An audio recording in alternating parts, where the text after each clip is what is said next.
গণভোটের চেয়ে আলুর ন্যায্যমূল্য পাওয়া অনেক বেশি গুরুত্বপূর্ণ। এই বক্তব্য দিয়েছেন বিএনপির ভারপ্রাপ্ত চেয়ারম্যান তারেক রহমান। তিনি বলেছেন, কৃষকরা আলু চাষ করছেন, কিন্তু বিক্রি করছেন উৎপাদন খরচের অর্ধেক দামে। এই অবস্থায় গণভোটের আলোচনা মানে জীবিকার চেয়ে রাজনীতি বড় হয়ে যাওয়া। তিনি আরও বলেন, গণভোটে হাজার কোটি টাকা ব্যয় করার চেয়ে সেই টাকায় কোল্ড স্টোরেজ বানানো হোক। একদিকে কৃষক ৩,০০০ কোটি টাকার লোকসানে, অন্যদিকে রাজনীতিতে গণভোটের জোয়ার।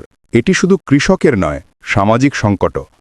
গণভোটের আগুনে যেন চাষির জীবিকা ভস্মীভূত না হয়। এই গণভোট আসলে পতিত ও পলাতক স্বৈরাচারীদের পুনর্বাসনের পথ।